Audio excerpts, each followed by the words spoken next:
Part 2ல உள்ள தொடர்ச்சி தான். அது வந்து பாத்தீங்கன்னா அதுல என்ன சொல்லியிருப்பேன்னா, அந்த 2019ல ஒரு ஆபரேஷன் பண்ணாங்க அப்படின்னு சொன்னேன்ல, அந்த ஆபரேஷன் வந்து எதுக்காக பண்ணது அப்படின்னு பாத்தீங்கன்னா, இந்த கால்ல வந்து தொடையில வந்து ஒரு ஆபரேஷன் பண்ணியிருந்தாங்க. அந்த சர்ஜரி பண்ணியிருந்தாங்க, பிளாஸ்டிக் சர்ஜரி. அது வந்து அந்த ஹோல்ஸ் வந்து மூடாமே இருந்துச்சு. அது வந்து லைட்டா அந்த ஹோல்ஸ் கொஞ்சம் இருந்துச்சு. அது வந்து பக்கு கட்டி இருந்துச்சு. அந்த பொக்கு வந்து கீழே விழுந்தோன்னா அதுல இருந்து தண்ணி மாதிரி வர ஆரம்பிச்சிருச்சு. அந்த தண்ணி வர ஆரம்பிச்சோன்னா இன்ஃபெக்ஷன் மாதிரி ஆயிருச்சு. அப்புறம் வந்து பாத்தீங்கன்னா டாக்டர்கிட்ட போய் கேட்டோன்னா அதை ஆப்ரேஷன் பண்ணணும் அப்படின்னு சொல்லிட்டாங்க. ஆப்ரேஷன் பண்ணணும் அப்படின்னோன்னா என்னடா மறுபடியுமா முதல்ல இருந்து அப்படிங்கிற மாதிரி ஆயிடுச்சு. அதுக்கப்புறம் திருப்பி அதுக்கு ஒரு ஆப்ரேஷன் பண்ணி அப்புறம் அதுக்கு ஒரு 4-5 மாசம் வந்து ரெஸ்ட் எடுத்து வாழ்க்கையே ஆப்ரேஷன் நல்ல ஒரு 2 வருஷம் நல்லா இருந்து நல்லா போயிட்டு திருப்பி ஒரு ஆப்ரேஷன் இது மாதிரி தான் ஆயிட்டு இருந்துச்சு. எனக்கு அதே மாதிரி அடிபட்டதும் வந்து பாத்தீங்கன்னா ஆடி 18 அன்னைக்கு தான் எனக்கு அடிபட்டுச்சு. அதே போல எனக்கு வந்து கிஃப்ட் வந்ததும் வந்து பாத்தீங்கன்னா அதே ஆடி 18 அன்னைக்கு தான் அந்த சில்வர் பிளே பட்டன் வந்து எனக்கு வந்து கிடைச்சிச்சு. எனக்கு அவ்வளவு சந்தோஷமா இருந்துச்சு. அன்னைக்கே 2013 நான் வந்து அன்னைக்கே செத்து இருந்தேன்னா இன்னைக்கு எத்தனை வருஷம் ஆயிருந்திருக்கும். கண்டிப்பா கடவுள் இந்த உயிரை கொடுத்துருக்காருன்னா இது ஏதோ ஒரு காரணத்துக்காக தான் அப்படின்ட்டு மனசை தேத்திக்கிட்டு எனக்கு அவ்வளவு சந்தோஷமா இருந்துச்சு. நான் கரெக்டா அந்த அடிப்பட்ட அன்னைக்கு எனக்கு வந்து அந்த சில்வர் பிளே பட்டன் வந்து கிடைச்சது. அவ்வளவு சந்தோஷமா இருந்துச்சு எனக்கு. இது போலதான் என் வாழ்க்கையில நிறைய கஷ்டங்கள், நிறைய அவமானங்கள் எல்லாத்தையும் சந்திச்சுட்டு நான் வந்து இன்னைக்கு நான் இருக்கேன்.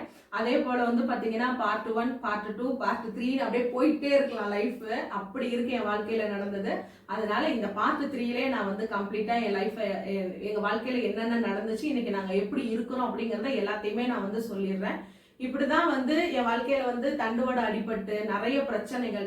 வீடியோக்கு முன்னாடி வேணா நான் வீடியோ எடுத்துடலாம். நிறைய பேர் கேட்கிற கொஸ்டின், நீங்க எப்படி வந்து இந்த அளவுக்கு வேலை செய்றீங்க, இந்த வீல் சேர்ல உட்காந்துட்டு இந்த அளவுலாம் செய்ய முடியுமா, அப்புறம் நீங்க வீல் சேர்ல எப்படி உட்காந்து வீடு எல்லாம் கழுவுறீங்க, எல்லாமே பண்றீங்க அப்படின்னு. இது எல்லாமே எனக்குள்ள நானாவே முயற்சி பண்ணனதுதான். ஏன்னா நம்ம வந்து இப்படி இப்படி ஆயிட்டோம் அப்படின்னு சொல்லி நம்ம முடங்கி கிடக்கிறத விட முயற்சி பண்ணி பார்க்கலாம். அது முடியலன்னா அதான் சொல்லுவாங்கல்ல, முடியும் வரை முயற்சி செய்ய அப்படின்னு. ஆனா இந்த வீல் சேர்ல சில ஆபத்துகளான விஷயங்கள்லாம் இருக்கு. அதை நான் மேற்கொண்டு நான் அதை முயற்சி செய்ய மாட்டேன். ஏன்னா அதுல செஞ்சு நம்ம கவுந்து விழுந்துட்டோம்னா என்ன பண்றது அப்படின்ட்டு நம்மளால என்னென்ன முடியுமோ அது எல்லாமே தான் வந்து நான் செஞ்சுட்டு இருப்பேன்.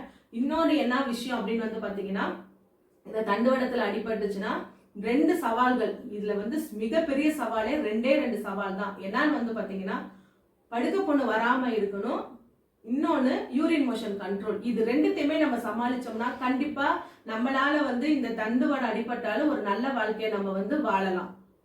இன்னொன்னு, படுக்க பொண்ணு வராம எப்படி நம்ம பாத்துக்கணும் அப்படின்னா, நம்ம ஒரே பொசிஷன்ல நம்ம வந்து படுக்க கூடாது. மாத்தி மாத்தி, அதாவது எப்படி சொல்றதுன்னா, 1 மணி நேரத்துக்கு 1 மணி நேரம் நம்ம வந்து திரும்பி வந்து நம்ம வந்து படுக்கணும். இப்ப வீல் சேர்ல நான் அப்படி உட்காந்துருக்கேன்னு வச்சுக்கோங்களேன், இப்படியே உட்காந்தே இருக்க கூடாது. அடிக்கடி நான் என்ன பண்ணணும், இப்படி புஷ்அப் பண்ணிக்கணும்.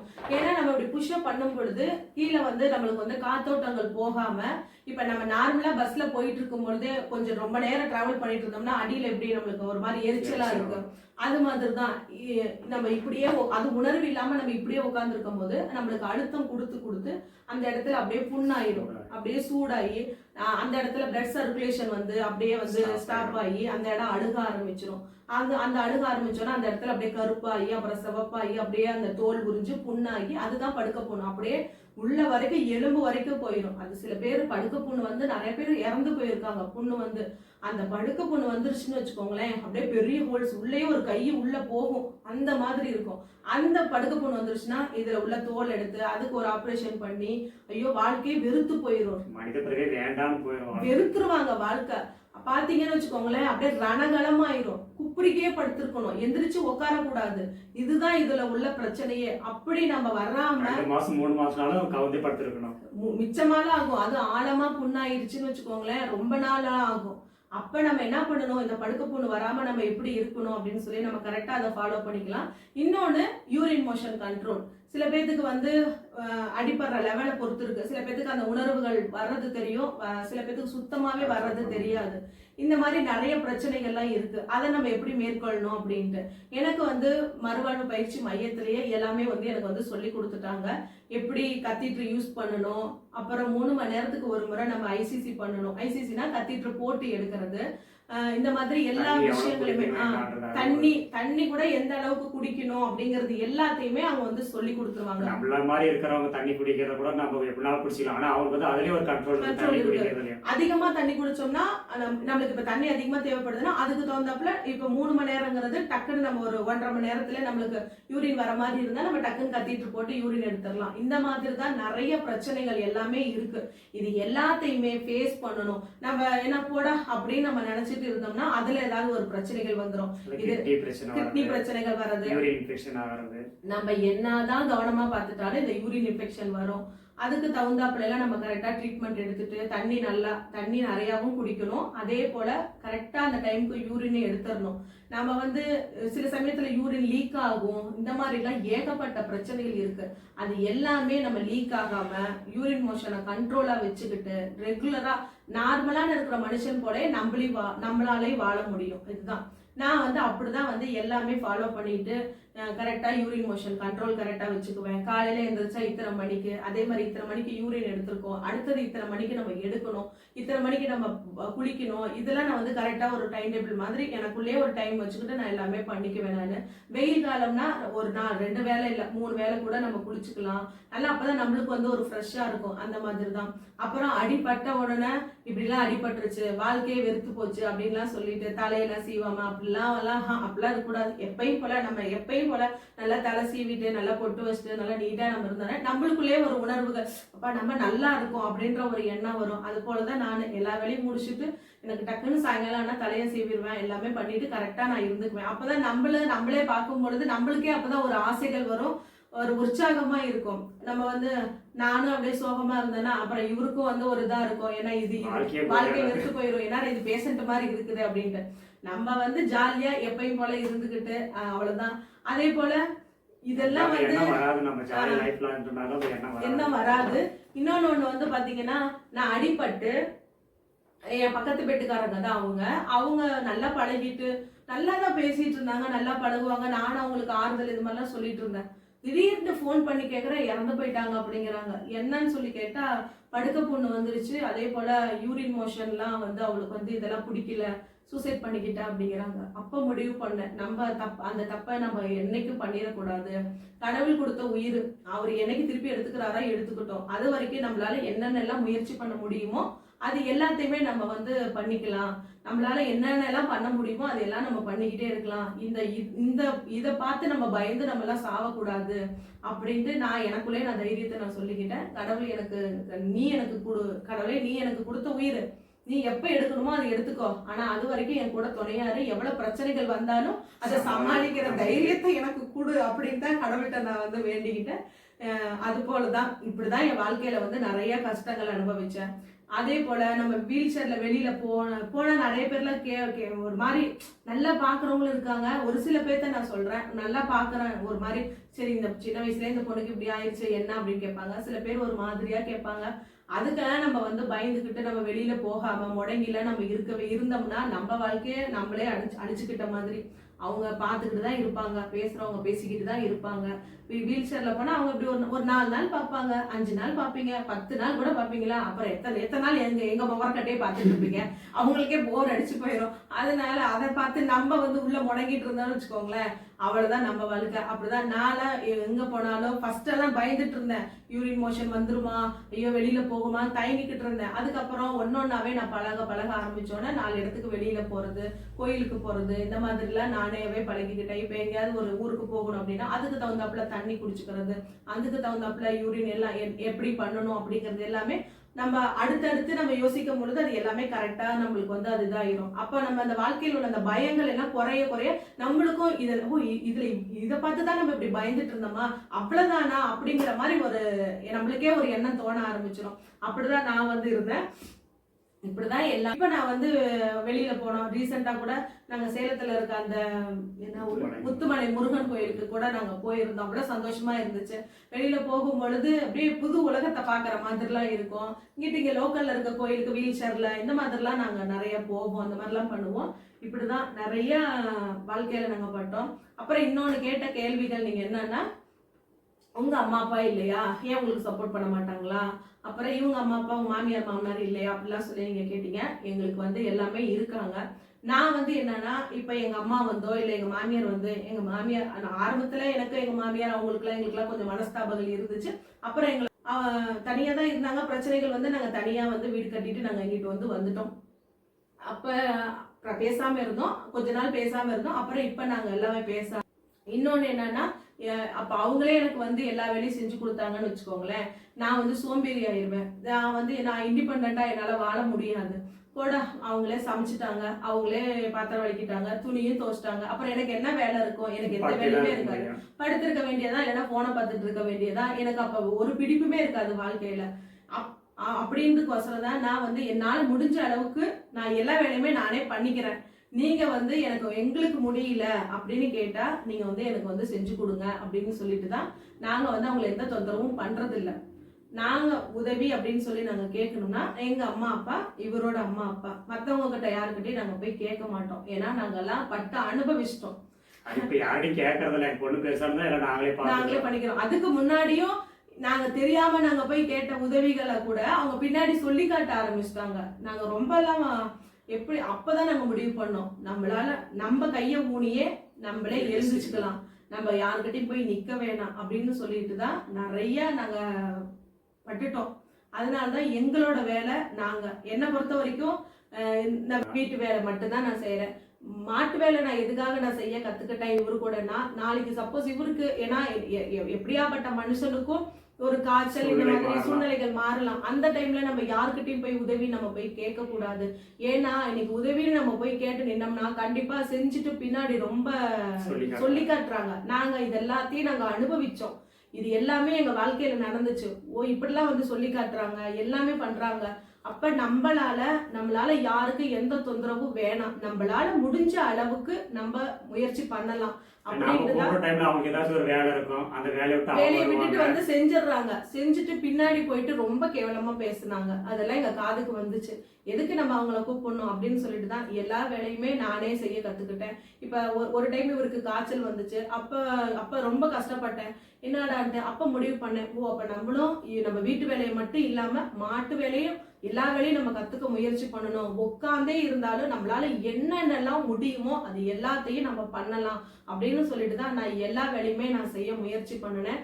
அப்படிதான் இந்த பால் கறக்கிறதும் அதுக்கு தகுந்தாப்புல கடவுள் எங்களுக்கு கொடுத்த அந்த மாடு ஆடு ஜீவன்கள் அதுவும் என்னோட கஷ்டத்தையும் எங்க சூழ்நிலையும் புரிஞ்சுக்கிட்டு அதுவும் அமைதியா தான் இருக்கும்.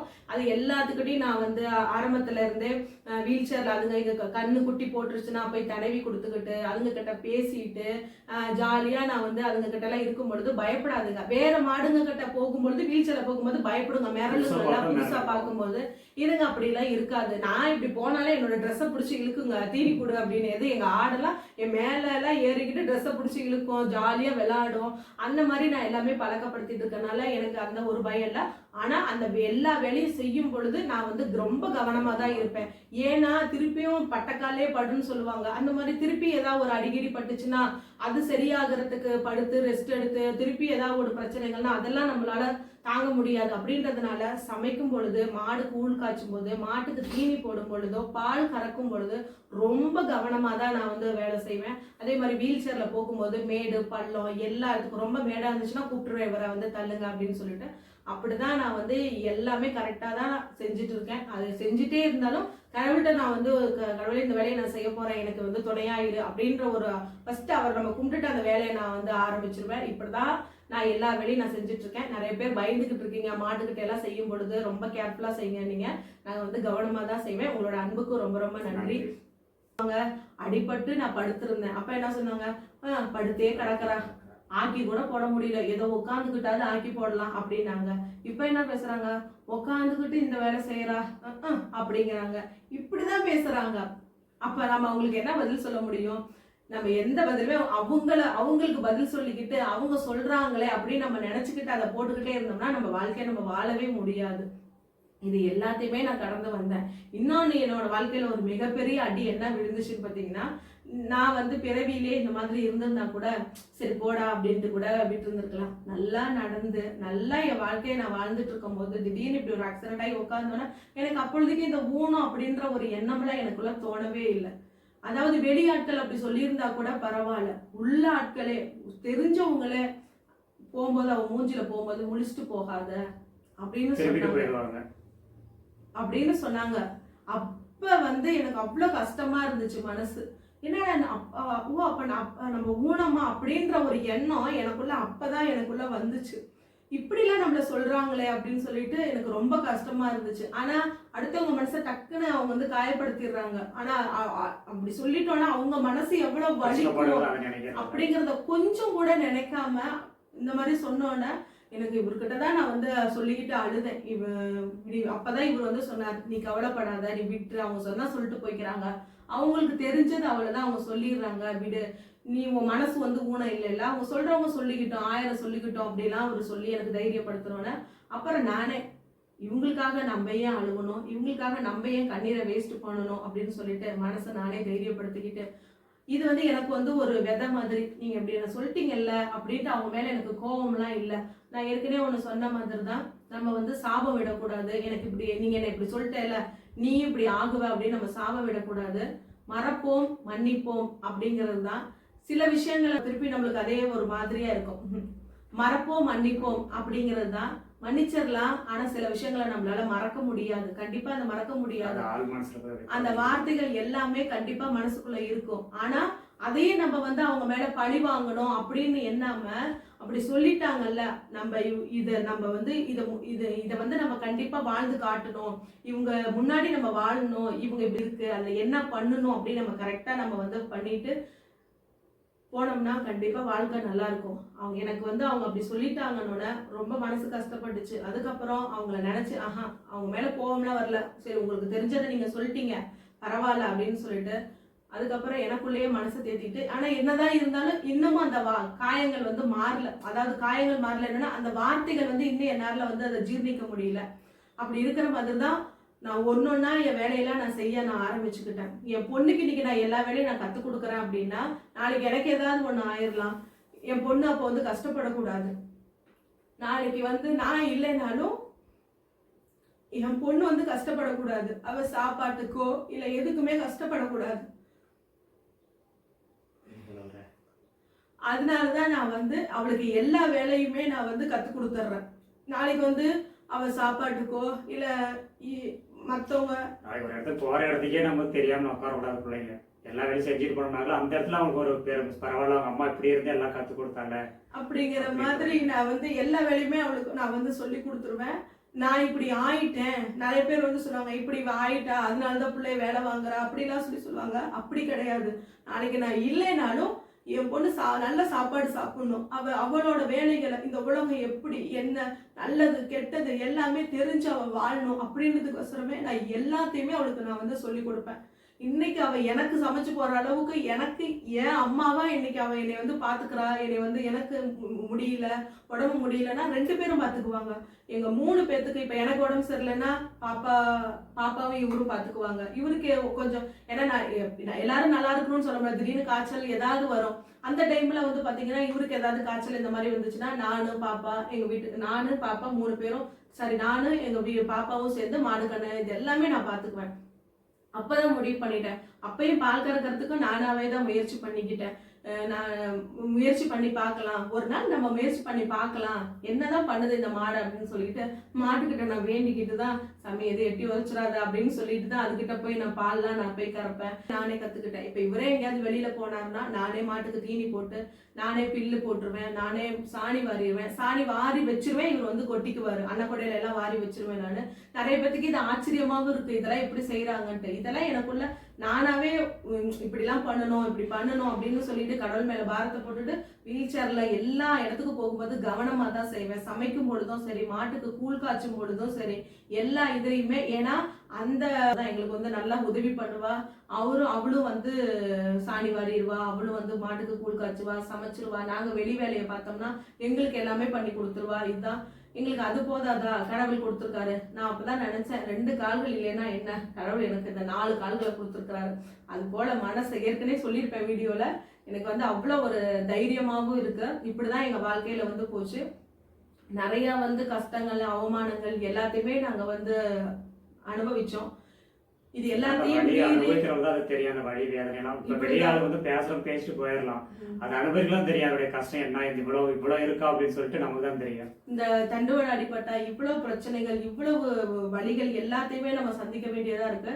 அது எல்லாத்தையுமே மீறி இன்னைக்கு நான் வாழ்றேன்னா கண்டிப்பா எனக்கு கடவுள் கொடுத்த அந்த தைரியம் தான். நான் கடவுளுக்கு தான் நான் நன்றி சொல்றேன் நான். ஏன்னா நாங்க இந்த அளவுக்கு அடிபட்டிருக்கேன்னா நாங்க வந்து எல்லா வேலையும் பார்த்துட்டு இருப்போம். ஆடு மாடு கோழி இவர் வந்து வேலைக்கு எதெல்லாம் போகல. இப்படி அடிபட்ட உடனே ஏன் நம்ம போய் யாருக்கிட்டயா போய் நம்ம கையேந்தி நம்ம போய் சம்பளம் வாங்கிக்கிட்டு அவங்க சொல்ற டைமுக்கு போகணும், லீவ் கொடுக்க மாட்டாங்க. இதெல்லாம் நம்ம ஒருத்தவங்க கிட்ட கீழே நம்ம வேலை செய்யறதை விட நம்மளே வந்து ஒரு தொழில் மாதிரி நம்ம சொந்த காலே நிக்கலாம் அப்படின்னு சொல்லிட்டு தான் எனக்கு ஏற்கனவே ஒரு வீடியோல சொன்ன மாதிரி எங்களுக்கு மாடு இதெல்லாம் வாங்கி கொடுத்தாங்க. அதை வச்சுதான் இன்னைக்கு நாங்க வந்து இந்த அளவுக்கு வாழ்ந்துட்டு இருக்கோம். மாடு ஆடு கோழி இதெல்லாம் வச்சுக்கிட்டு குறைவான வருமானம் தான், ஆனா சூப்பரான வாழ்க்கை, நிறைவான வாழ்க்கை, அவ்வளவு சந்தோஷமா நாங்க வந்து இன்னைக்கு இருக்கோம். அதே போல இந்த இது மட்டும் இல்ல, நான் வந்து காலேஜ் நான் வந்து பாத்தீங்கன்னா சமைச்சு கொடுப்பேன். பிரியாணி இந்த மாதிரிலாம் சூப்பரா நான் வந்து சமைப்பேன். இந்த மாதிரி பிரியாணிலாம் நான் வந்து சேல்ஸ் பண்ணி கொடுத்துருக்கேன் நான். அப்புறம் இன்னொன்னு வந்து கூழ்கடை, கம்மங்கூழ் கடை இருக்கு பாத்தீங்களா, இந்த போட்டோல இந்த சைட்ல வரும், நீங்க வந்து பாருங்க. நான் கம்மங்கூழ் கடை நாங்க வச்சிருக்கோம். நாங்க பண்ணாதது இல்ல, யாருக்கிட்டையும் நம்ம போய் கையேந்த கூடாது. நம்மளால என்னென்னலாம் பண்ணி நம்ம முன்னுக்கு வர முடியுமோ, என்னென்னலாம் என்னென்னலாம் வேலை செஞ்சு சம்பாதிக்க முடியும். பெல்ட் போடுவாரு, பெல்ட் அங்க இருக்கு. அந்த பெல்ட் வந்து கை வந்து நீங்க ஸ்ட்ரெயின் கொடுக்க கூடாது அப்படின்ட்டாங்க. நான் இடிக்கிற மாதிரி இருந்தா இடிச்சிடலாம், மிக்சியில போடலாம். ஆனா இடிக்கிற மாதிரி நாங்க மிக்சியில ஒரு டைம் போட்டு பார்த்தோம், டேஸ்ட் வரல. நிறைய பேர் குடிக்கிறவங்க என்ன சொல்லிட்டாங்க, அந்த டேஸ்ட் வரல, டேஸ்ட் மாறுது அப்படின்னு சொல்லிட்டாங்க. அப்ப நம்ம அந்த மாதிரி தான் இடிச்சு கொடுக்கணும். அப்படிங்கும் போது என்னால நானும் முயற்சி பண்ணி பார்த்தேன். சரி முடிச்சு போனா நான் வந்து இப்படி இடிக்கும் போது சின்னதா இருந்தா முடியும், இருந்தாலும் நானும் ரொம்ப ஸ்ட்ரெயின் பண்ணிக்க கூடாதுன்னு ஒரு முறை பண்ணேன். அப்புறம் எங்க மாமியார் ஒரு டைம் வந்து இடிச்சு கொடுத்தாங்க. சரி அவங்களையும் நம்ம தொந்தரவு பண்ணக்கூடாது அப்படின்னு சொல்லிட்டு அப்புறம் அந்த கூழ்கடை நிறுத்தியாச்சு. அப்புறம் கழுத்து வலி, அப்புறம் கை வலி வேற வர ஆரம்பிச்சிருச்சு இந்த இடத்துல. அப்புறம் இங்கேயும் ஒரு பெல்ட், இந்த இடத்துல ஒரு கைக்கு ஒரு பெல்ட், கழுத்துக்கு ஒரு பெல்ட். அப்படி இருக்கும்போது ஏன் நம்ம அதை ஸ்ட்ரெயின் பண்ணிக்கணும், வேணாம் அப்படின்னு சொல்லிட்டு அந்த மாதிரி அப்புறம் அந்த கூழ்கடையை வந்து நிறுத்திட்டோம். இப்படிதான் எல்லாமே நாங்க செஞ்சு முயற்சி பண்ணிட்டு நம்ம யாருக்கிட்டையும் போய் நம்ம கையேந்தாம நம்மளோட சொந்த முயற்சியில நம்மளுக்கு கடவுள் கண்டிப்பா ஏதோ ஒரு வகையில உதவி செய்வாரு.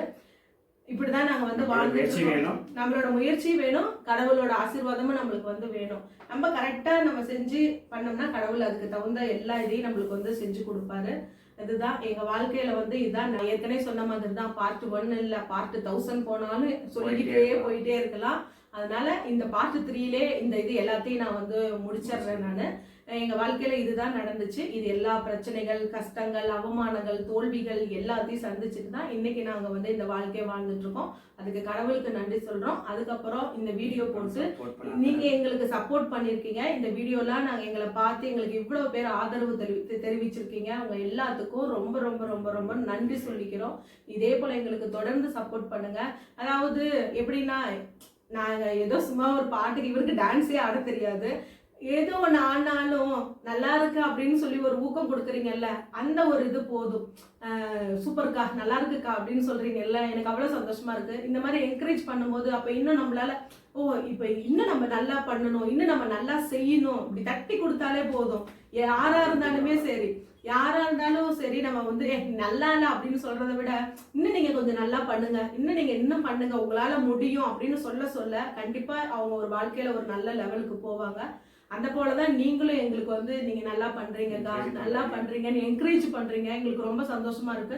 இப்ப என்னாலேயே என்னன்னா, நீங்க எவ்வளவு தூரம் எல்லாம் சொல்ல இன்னும் நம்ம வாழ்க்கையில என்னென்னலாம் பண்ண முடியும், எனக்குள்ள என்ன திறமைகள் இருக்குன்னே எனக்கு வந்து தெரியாது. நான் வந்து எல்லாரும் போலயும் வீட்டு வேலை செய்வேன், சமைப்பேன், அவ்வளவுதான். ஆனா இன்னும் நீங்க எல்லாம் அப்படி எல்லாம் சொல்லும் போது இன்னும் நம்மளுக்குள்ள ஏதாவது திறமைகள் இருக்கா, நம்ம இந்த மாதிரிலாம் பண்ணலாமான்னு சொல்லி எனக்குள்ள இன்னும் நிறைய சாதிக்க எனக்கு தோணுது.